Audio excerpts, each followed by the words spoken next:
Hey guys, it is Sebastian from AskSebby, and today we are going to talk about who should and who should not get the new Apple Card. One quick disclaimer though is that this channel is focused on using your credit cards and the everyday spend that you have, whether it's tuition, rent payments, and stuff like that, in order to get interesting trips. So there is going to be a bit of bias. My rationale is that if I can use these points in order to fly first, business, or to go to places like the Maldives, Bora Bora, or Koh Samui, that is well worth it.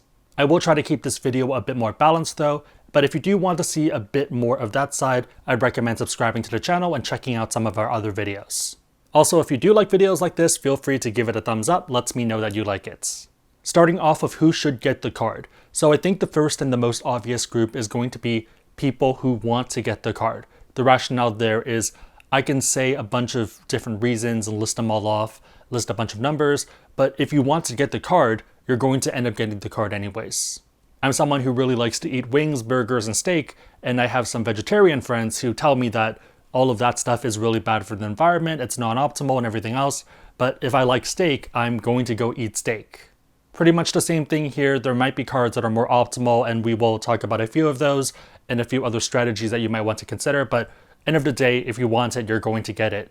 One of the other reasons why I'm pretty fine with people going for this card is because it doesn't really do that much harm. Absolute worst case, if you get this card and you realize that, hey, there's better cards out there, you can just sock drawer this card. It doesn't really have an annual fee, doesn't really hurt you like some other cards do. If this was another card that had a very high annual fee and had a bunch of credits that were harder to use or something and didn't have a downgrade path, then it might be a bit more different. I would be a bit more cautious. The second group of people who I think should consider this card are going to be people who would consider themselves technologists. The big reason for this is because Apple is pushing a lot of new trends to mass consumers that isn't really normal. A good example of this that we don't really see of other issuers is the fact that you can actually see your credit limit before you choose to accept the card. So yes, it is a credit card, it's not really innovation in that end, but it's doing it in an interesting way and kind of leveling it up. If you're someone who wants to start a YouTube channel, this might also be an interesting little opportunity where if you can get the card sooner rather than later, it can help you with that first initial video and getting that initial traffic and following. Weirdly specific, but I do realize some people are probably thinking about that right now.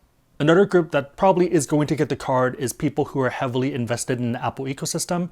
So for me, I'm a bit more agnostic. I'll pick the tool that makes the most sense, but I know a lot of people who are Apple everything. The final group who I think should get this card are going to be people who would otherwise not get a credit card. So there are a lot of people out there who are telling me that this is the only card that I'm considering because I don't really want to deal with any other credit card issuer or any other system. Reminder that this card is issued by Goldman Sachs rather than Apple directly.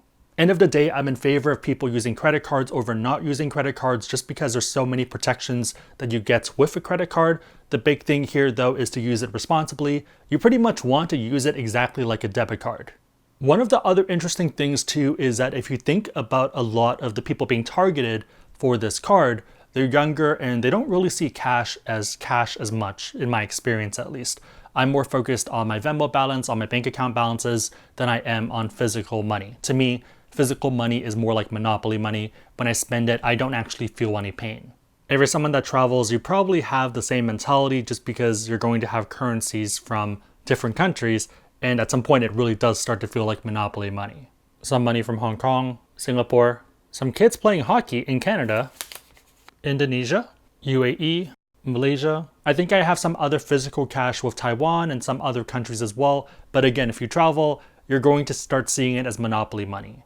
For me, my bank balance as well as my investment balances are the main things that I'm focused on.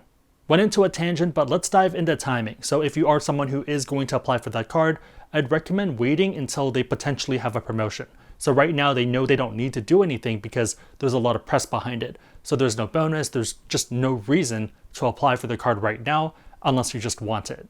With credit cards, it's pretty normal to get some type of promotion. Even with something like the Uber card, you get a welcome bonus. Given that there are some reports that say that Goldman Sachs is spending about $350 to acquire each of these credit card users as an acquisition cost, it might not be them offering a sign-up bonus, it might be Apple offering something interesting.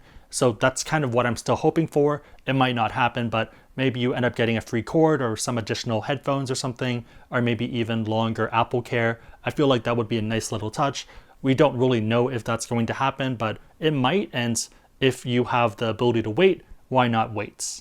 Given all of this, who should not get this card? I think it doesn't really make sense if you are not all in on the Apple ecosystem, just because things can always change. A lot of the power of this card comes from using Apple Pay, so if you are someone who doesn't have the Apple Watch or the iPhone, then it's going to be a lot harder to get value from it. Speaking of value, I think another group where this card doesn't really make that much sense is people who want to maximize the value they're getting, so grabbing all the money off the table. This falls into two different levels. The first one is going to be multipliers, and the second one is going to be welcome bonuses.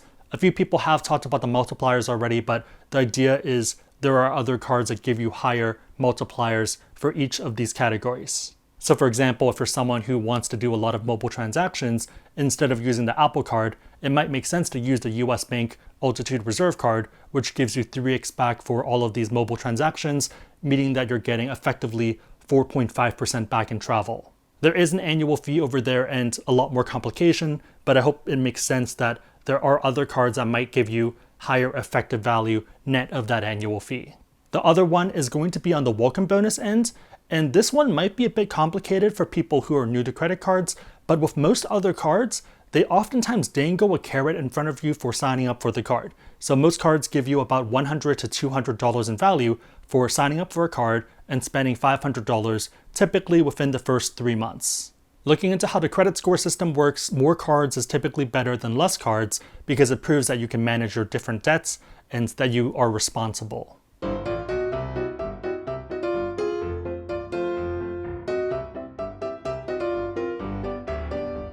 The thing that a lot of people don't realize with that is that you don't actually need to be paying interest in order to get the benefits for your credit score. You can just have them, you can use them, you can spend $1 on them and pay it off, and that's still going to help your credit score.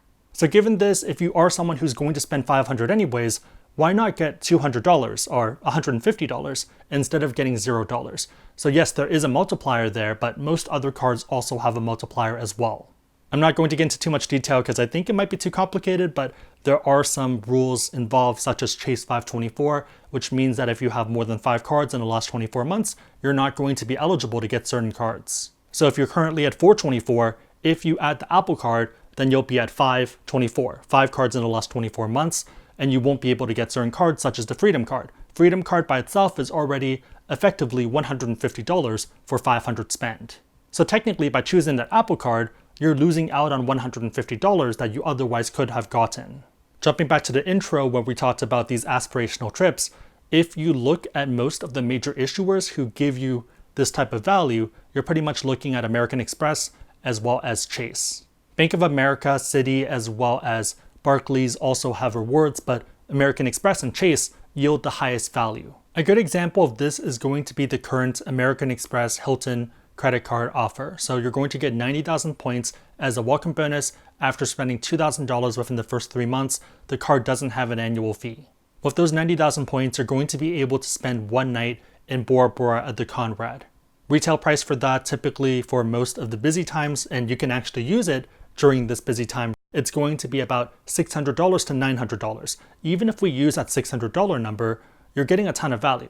So you're getting these points for spending $2,000, and with those points, you're redeeming it for $600. 600 divided by $2,000 of spend is going to be 30% return on your spend. Quick reminder is that this is money that you were already going to spend. You're not increasing your spend just to hit the bonus, just to get these points, because that's really non-optimal and doesn't make any sense. In order to get $600 in value by using the Apple Card, you're going to need to spend $20,000 at the Apple Store. $20,000 is quite a bit. Maybe if you're a business and you're buying a lot of different computers for a bunch of people, that might be fine, but for normal people, you're probably not dropping that much money. At the 2% number, which I think is more likely for most people, you need to spend $30,000 just to get $600 in value. One of the things Apple is really pushing is that it's cash back and not points, and that it's simpler. Yes, it is simpler, but you also don't get as much value. It's harder to get outsized value. For me, I'm typically looking at how to maximize my value.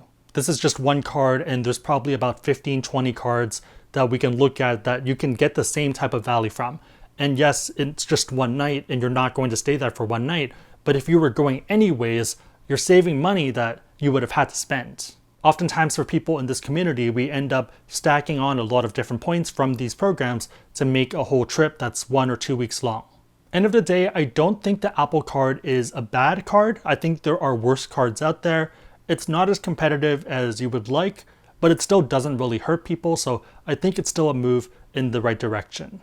In honesty, I would rather people use the Apple Card rather than using a debit card because it does offer a bit more protection.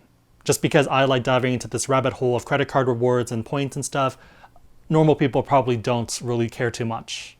If you are someone who wants to learn more about the Chase Freedom Card or the American Express Hilton Card that we talked about, a very easy way to support our channel would be to use the links that are on our website or the ones that are down below in the description box. In case I piqued anyone's interest, I think we have more than 800 videos talking about different cards and stuff. I would focus on the newer stuff because the rules in the game do change pretty often. I would argue every 3-4 months or so newer stuff is easier to follow. Hopefully that was helpful, and let me know if you guys have any questions. My question for you guys is, what are your thoughts on the Apple Card? Do you know people who are getting it who otherwise wouldn't have gotten a credit card?